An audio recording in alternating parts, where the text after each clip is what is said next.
That is so disgusting. Here, put it on the... No. Oh, here he comes. No. Seriously, dude. You don't know how lucky you are. Wow, that's just nice father-son thing you've got going on.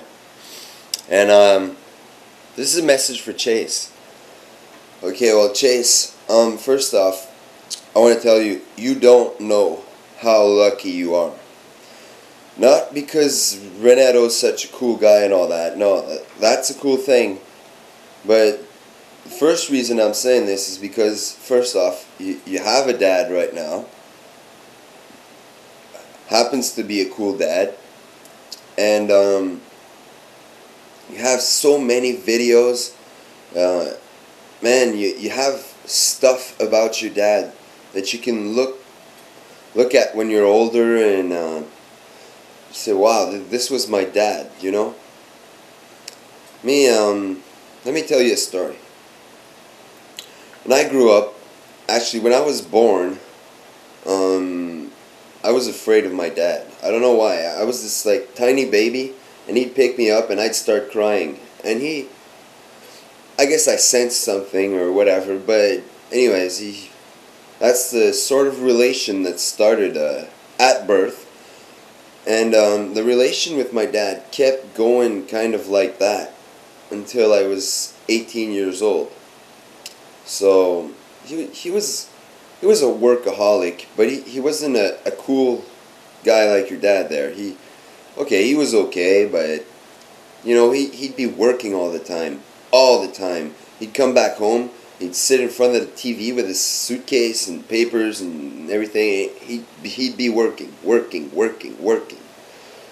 And I kind of understand that now, because, heck, I'm doing the same thing probably. I'm working. But, you know, I don't have kids. Okay, so then I grew up and came the teenage years, and that's about the point where me and my dad, we went like this. I didn't want to know anything. I didn't care. I wished he would go away, or because he was a traveling man. He was working all over the world, and it's great because I got to visit many countries, live in other countries. It's a great thing, but at the time, I mean, when you're 10 or 14 or 13, whatever, when you're young, you don't really care about that stuff. You're like, you want to play with your friends, do your stuff, and whatever. And I could go into like details, which I'm going to do probably in another series of videos. But I just want to get to the point.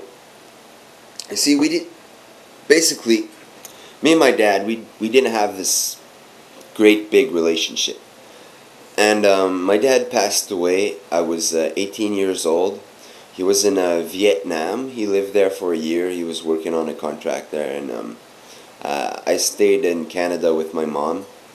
The excuse was, oh, I don't want to go live in another country again. I got friends now. I'm tired of like readjusting and everything. I'm staying here. So my mom stayed with me, and he went. And she went to meet him on a vacation.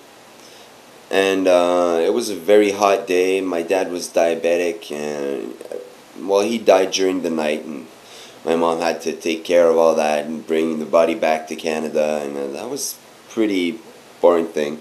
But I remember our relationship was so bad that when I actually learned that he died, I was like, yeah, he's off my back. And well, that's pretty stupid, I admit, but I didn't know back then. I didn't know much. So, well, that's how it happened. So what happened after is I got into drugs. Well, I was already into drugs, but I got into drugs bad.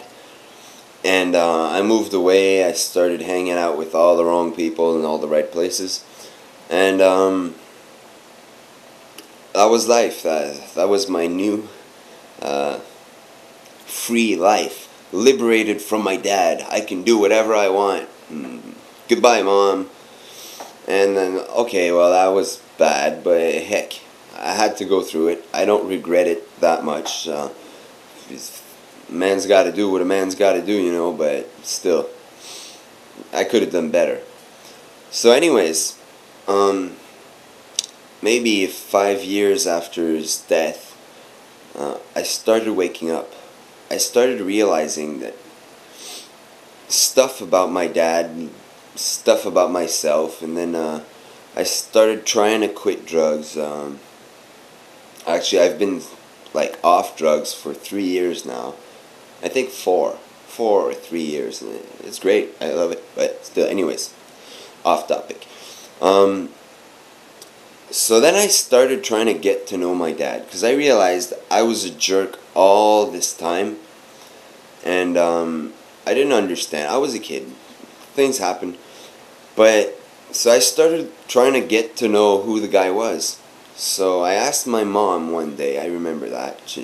I said, does he have a journal? Does he have something where he writes, and I can like try to get to know who the guy is, you know, his feelings, his thoughts, know the person. And my mom, she said, no, not really. Well, the closest thing I have is this. So she gives me this book, and like this is a sort of agenda or whatever, and he wrote into that when he was in Vietnam and we were in Canada. And I remember reading this one entry. It's like, I'm translating here, but it's sort of like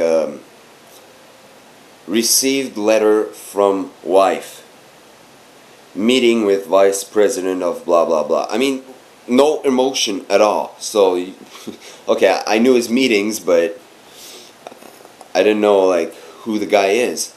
So recently my mom gave me my dad's resume. This is a 10-page resume, and it's pretty cold. I mean, you don't have any like sentimental information about the person, but still, it's pretty cool. This is gold to me, because this is like the stuff, the legacy. This is what he left me about who he is. I mean, this is like holy this is like a 10-page resume. Come on, like, this. I was reading this. I was like, holy shit. Sorry for that word there, but this guy did everything, and wow. And I was too dumb to like realize that. He probably had a different life and a different way of dealing with things, but that doesn't excuse the fact that I had to ignore him and hate him and whatever. But anyways, that's off topic. What I'm getting at is why you're so lucky, because you have all these great videos, and what sparked my sparked the reason for me to make this video response to you is that one little thing you said there. You said you were talking about the hour-long video, and you're like, that's boring. But let me tell you one thing. You're gonna look back on that someday, because you're gonna want to know, who was Dad? And boy, man, if this little 10-page resume is gold to me, if I had videos like that, whoa, I'd be the richest man in the world.